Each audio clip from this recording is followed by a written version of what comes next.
estamos con el doctor Ricardo Teijeiro, que es médico infectólogo, integrante del comité organizador del Congreso de Infectología 2025 e investigador clínico del Hospital Pirovano de la Ciudad de Buenos Aires. Bueno, Ricardo, bienvenido a Mesa Chica y muchísimas gracias por acompañarnos. No, gracias a ustedes por la invitación. Bueno, Ricardo, decía, es temas que a veces son importantes y no son tan urgentes, pero que en materia de infectología estamos viviendo una etapa novedosa para ustedes como investigadores, con cosas que parecían superadas que están volviendo, enfermedades. ¿Cómo lo están viendo y analizando?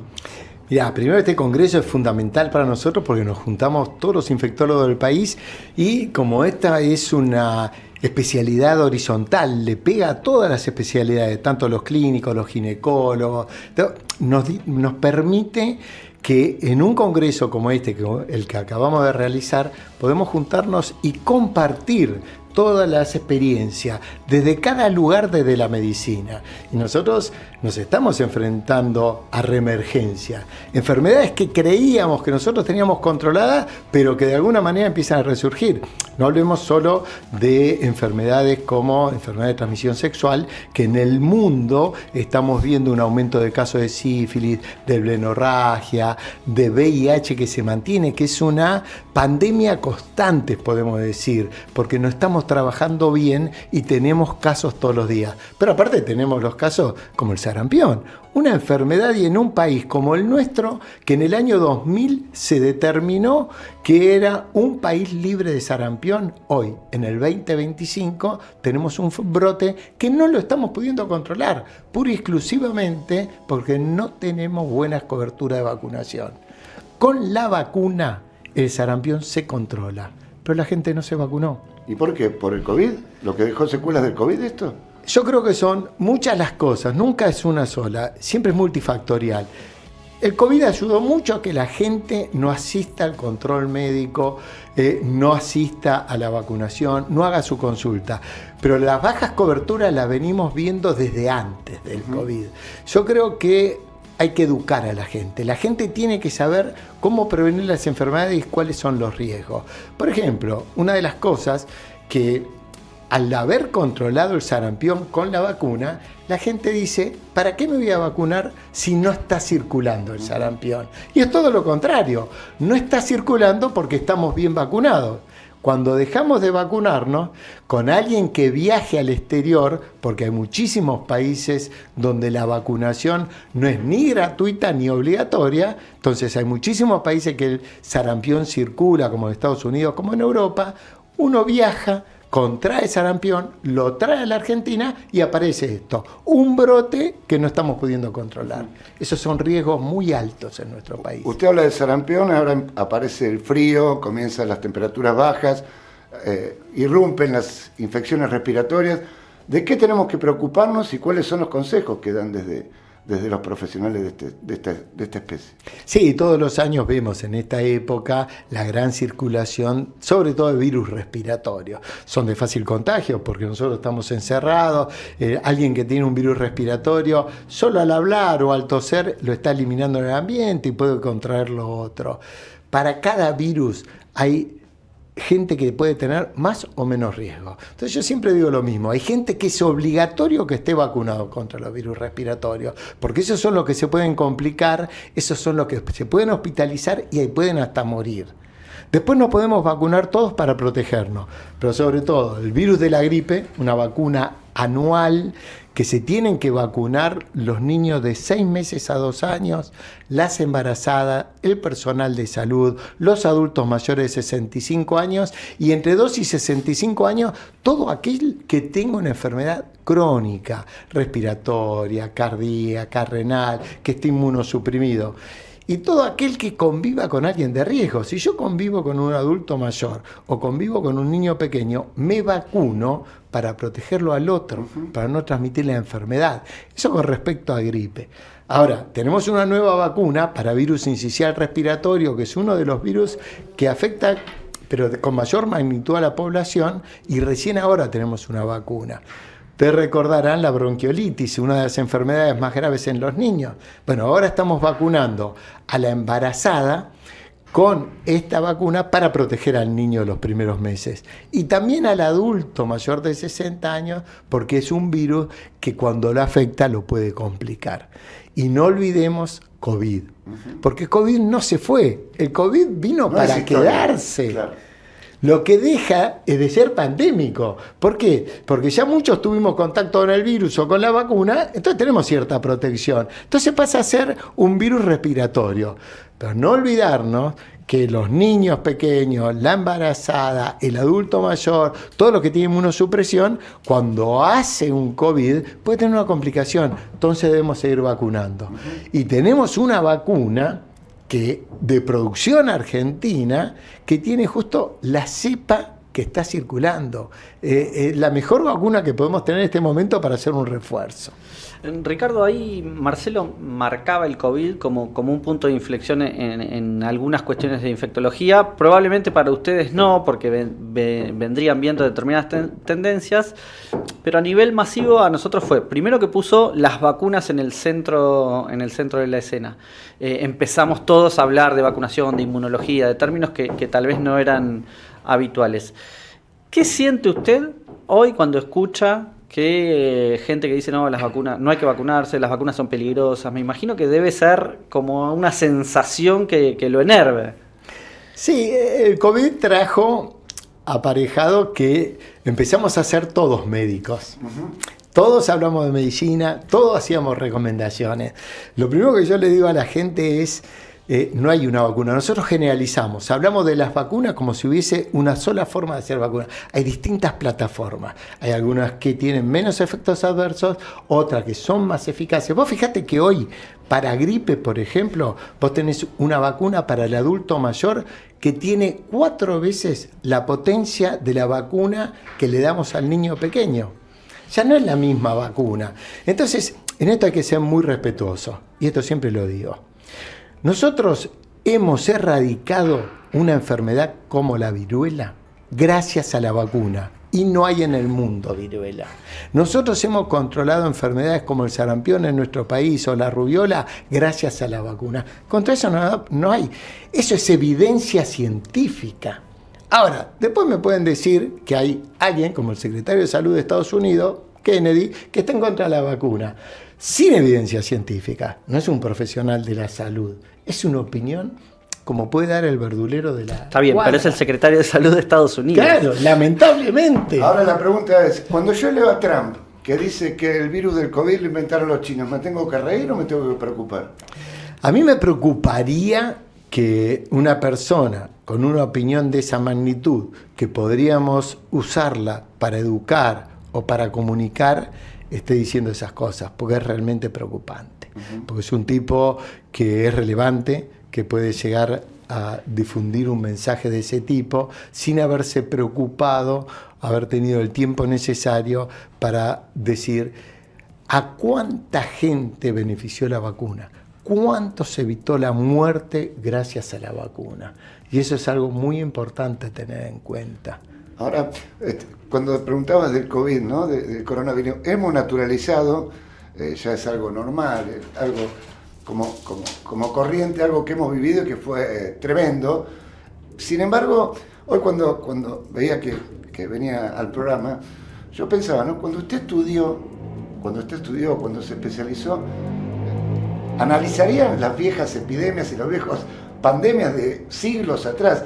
¿Le tocó vivir esta locura? ¿Cuál es el balance que hace en lo personal después de haber atravesado este momento histórico, como todos nosotros, que nos tocó vivir en este mundo tan extraño? Sí, seguro. De todas maneras, nosotros que estudiamos, yo tengo 40 y pico de años de médico, estudiamos, una de las grandes pandemias fue la gripe española, claro. La fiebre amarilla, 1918, donde, ¿no? Claro, donde la mortalidad fue muy alta, no había vacuna, no había mecanismo de prevención, de atención, de salud pública, la mortalidad fue extrema. Entonces, de ahí aprendimos mucho. Pero no te olvides que a nosotros antes de COVID tuvimos la pandemia del VIH, claro. Que fue muy dura, donde los médicos no querían atender al paciente, solo los infectólogos nos acercamos al paciente con VIH y eso fue un aprendizaje importante. Después tuvimos en el 2019 la pandemia de gripe A H1N1, que también, sin ser de la magnitud del COVID, fue importante para nosotros y nos permitió prepararnos. Ahora, fue inesperado lo del COVID y fue muy rápido, pero también fue muy rápido el llegar a la vacuna, lograr una plataforma de producción de vacuna que fue realmente increíble en la velocidad que se logró. Pero todo esto es un aprendizaje. Y yo siempre digo, esperemos la nueva pandemia. Eso le iba a preguntar. No vamos a creer ¿Ya que está? no va a haber una nueva pandemia. Ya está, ya terminó. ¿Podemos pasar a otro capítulo o De hay que ninguna esperar algo? manera. De ninguna manera, porque ya están apareciendo casos de influenza H5N1 en el humano, que está pasando del ganado porcino al humano. Pero, ¿cuál es la ventaja? Que hoy con las plataformas de vacuna podemos modificar la característica de la vacuna para la nueva cepa pandémica. Entonces podemos llegar antes. Y eso lo hizo la tecnología, lo hizo la ciencia. El otro día leí una entrevista a una doctora de Mar del Plata, Cristina Milloranza, que hablaba de las bacterias que son cada vez más fuertes, absorbidas por el suelo, por ejemplo, con los agroquímicos. Esto es un tema nuevo que no le estamos dando la importancia que merece, ¿no? Bueno, Cristina es una amiga, es una gran referente de la infectología La vamos a invitar, de Mar del Plata, sí, la tenían que invitar, y es excelente como profesional. Pero sí, es cierto, un gran problema que tenemos hoy es la resistencia de las bacterias, ¿no? La multiresistencia, que ahí nos tenemos que hacer responsables todos. La comunidad, porque va a la farmacia cuando le duele la garganta o tiene un poco de tos y pide un antibiótico, el farmacéutico se lo entrega, no hace una consulta, no tiene un diagnóstico, el hecho de que interrumpan los tratamientos, que eso es gravísimo, empieza a tomar un medicamento, a los 2-3 días se siente mejor y lo interrumpe, el hecho que usemos antibióticos para la producción de pollo, para la producción del cerdo, para la producción del ganado, entonces cuando consumimos, estamos consumiendo dosis de antibióticos muy bajas que nosotros ni nos damos cuenta, pero genera resistencia, y después tenemos el grande problema de la resistencia a nivel hospitalario, donde quizás un paciente ingresa al hospital por un tema quirúrgico y después se infecta con un germen multiresistente del hospital, donde va a alargar la estadía o lo va a complicar. Entonces, eso es un trabajo que desde la sociedad estamos haciendo muy fuerte para...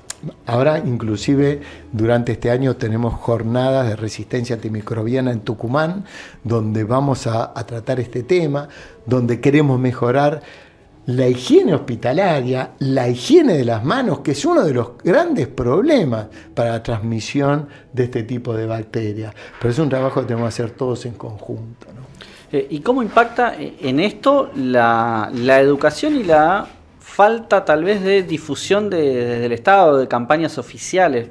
Yo era chico y el lavarse las manos era prácticamente una asignatura en la escuela. Y hoy ya no parece ser un tema central en lo que tiene que ver con higiene y salud pública.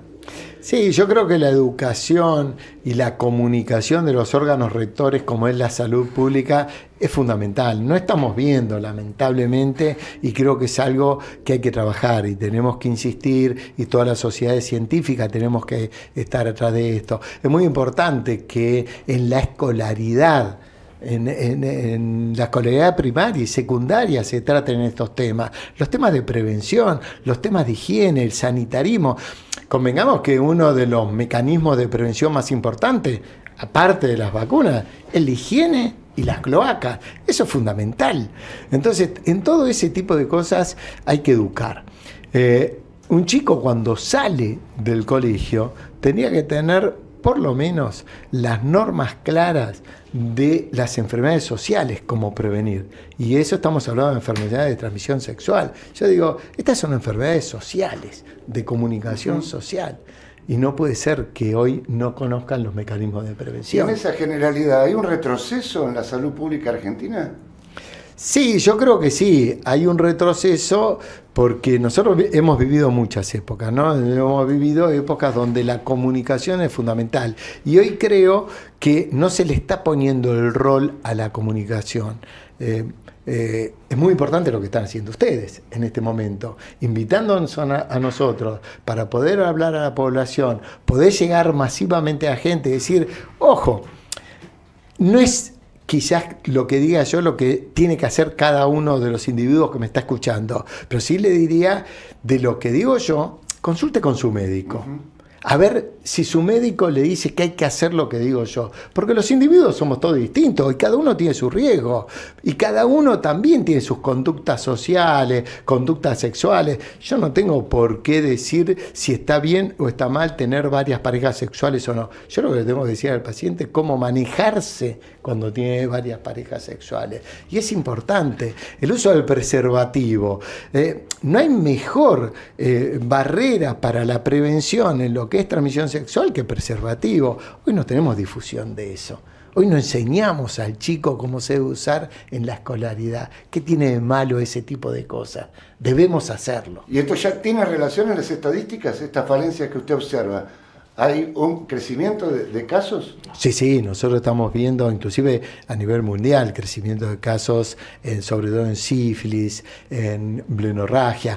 Inclusive estamos viendo el germen de la blenorragia, el gonococo, que se está haciendo resistente a las medicaciones comunes, inclusive. Bueno, esos son riesgos muy altos.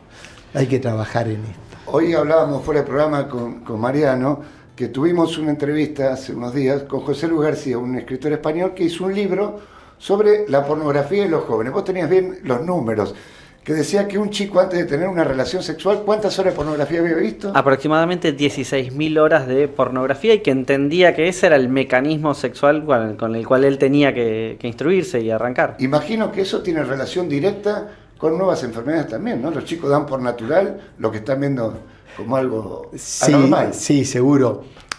Eso de alguna manera es la comunicación que reciben, es la mala educación que reciben. Y no hay contraprestación. El chico tiene acceso a la pornografía rápidamente con el celular, no hace falta ni entrar en internet. Y no tenemos una contraprestación del Estado de educación donde le pueda decir, no, mira, estos son los límites, esto es lo que se puede hacer, esto es lo que se puede hacer. Si lo vas a decidir hacer, tenés que prevenir de esta manera, tenés que cuidarte de esta manera. Yo no soy juez para decir qué es lo que se debe hacer o no, pero sí es importante saber cómo hacerlo y cómo protegerse. No solo por uno, porque siempre digo lo mismo, la vacuna, el preservativo. No es que me estoy cuidando yo, me estoy cuidando yo y estoy cuidando al otro, que es fundamental. Estas son enfermedades sociales. Ricardo recién decía, no me crean a mí o escúchenme y vayan a consultar a su médico a ver si coincide. Pero hay un fenómeno nuevo que me imagino que también es que ya no consultamos a veces médicos. Con suerte un chatbot de alguna prepaga, como muchos Google, a ver, che, ¿qué es esto? Y ahora otro desafío que es la inteligencia artificial. ¿Cómo está impactando toda esa revolución tecnológica en la medicina? Está impactando fuertemente, no solo porque el paciente a veces ya viene con algo ya leído, entonces ya viene con una carga y viene a imponer algunas cosas. Sabe más que el médico, claro, viene a pedir medicamentos, claro, ¿no? Claro. Entonces, ese tipo de cosas resulta, bueno, también nos pasa con los estudiantes, ¿no? Y que Cuando lleguen uno da una al charla, médico. El estudiante lee todo por internet. Y quien llegue al médico, porque alguno se puede quedar directamente con lo que recibe en Google, automedicarse y esperar a que sea eso. Eso es terrible, porque yo le digo, Google tiene mucha información y quizás buena información, pero hay una parte que es la interpretación de la información. Y aquel que es paciente, que no estudió medicina, no tiene la misma interpretación. Entonces podemos malinterpretar, podemos hacer un mal tratamiento y podemos tener una complicación. Yo creo que en las enfermedades de este tipo es fundamental la consulta inmediata. Ustedes no se dan cuenta el tiempo que se pierde muchas veces cuando un paciente consulta tardíamente y el riesgo de tener una complicación, no solo en VIH, en cualquier enfermedad. Entonces un paciente consulta 5 días después cuando ya está mal o cuando ya hay que internarlo. La consulta inmediata evita todo eso. Ahora, en lo personal, ¿usted qué expectativas tiene ante la inteligencia artificial aplicada al diagnóstico de este tipo de enfermedades? No, de ese futuro, para el médico es el futuro. A mí me parece que la robótica, la inteligencia artificial, pero la tenemos que manejar los médicos. Acá nos hicimos fanáticos, es un tema que nos fascina. En el campo específico suyo, ¿qué imagina a futuro con la inteligencia artificial? Y mirá, nosotros en lo que le estamos usando, en este congreso nosotros tuvimos un simposio muy importante de inteligencia artificial porque es una herramienta poderosa, bien usada. ¿Por qué? Porque nosotros en mucho menos tiempo podríamos lograr hacer un diagnóstico rápido, una orientación al médico rápida y de alguna manera de ahí tener filtros como para decir, bueno, necesito hacer este estudio para hacer el diagnóstico definitivo, ahorrar muchísimo en otros estudios que no son relevantes, y la inteligencia artificial eso lo puede lograr. La robótica también, la tecnología ayuda mucho, pero ¿quién la revisa? ¿Quién la lee? Tiene que ser el médico, no hay otra persona, porque ahí empiezan los riesgos. ¿Qué nos le preguntamos que deberíamos haberle preguntado para cerrar? No, habría muchas cosas quizás, pero a mí me gustaría dar el mensaje de que hoy estamos con algunos problemas, sobre todo con el brote de sarampión, y es muy importante que la gente sepa que deben vacunarse todos aquellos que tienen riesgo. Al año de edad y a los 4 o 5 años está en el calendario oficial la vacuna y es gratuita. Tienen que acercarse a la vacunación. Hoy con el brote se da una dosis más entre los 6 meses y un año, que esa dosis no cuenta para el calendario, es solo de protección. Todo aquel que es mayor de 4 años tiene que revisar su calendario y tiene que tener 2 dosis dadas. Si no tiene 2 dosis, puede recurrir al médico, hacerse los estudios para ver si tiene anticuerpos y evitar la vacunación, si no vacunarse. Y la única excepción son aquellos que han nacido antes de 1965. ¿Por qué? Porque ya se consideran que tuvieron contacto con el virus porque no existía la vacuna. Hoy nuestra preocupación es esa. Una de las preocupaciones, digamos, muy importantes es el brote de sarampión. Ricardo, muchísimas gracias por este tiempo en Mesa Chica. Un tema, como decíamos, que tal vez a veces no entra en lo urgente, pero sí en lo importante, y nos suele pasar cuando vemos estos casos, brotes de enfermedades que en algunos casos ni conocíamos o no sabíamos cuáles son las consecuencias que resurgen, y ahí nos damos cuenta de la urgencia que tiene este tipo de temáticas. Gracias a usted por la invitación. Para nosotros es muy importante lograr acercarnos a la comunidad. Sé que esto llega a muchísima gente y los invito a volver al control médico anual, a la visita al médico, a la consulta, aunque sea telefónica al médico. Gracias por la visita. Muchas gracias.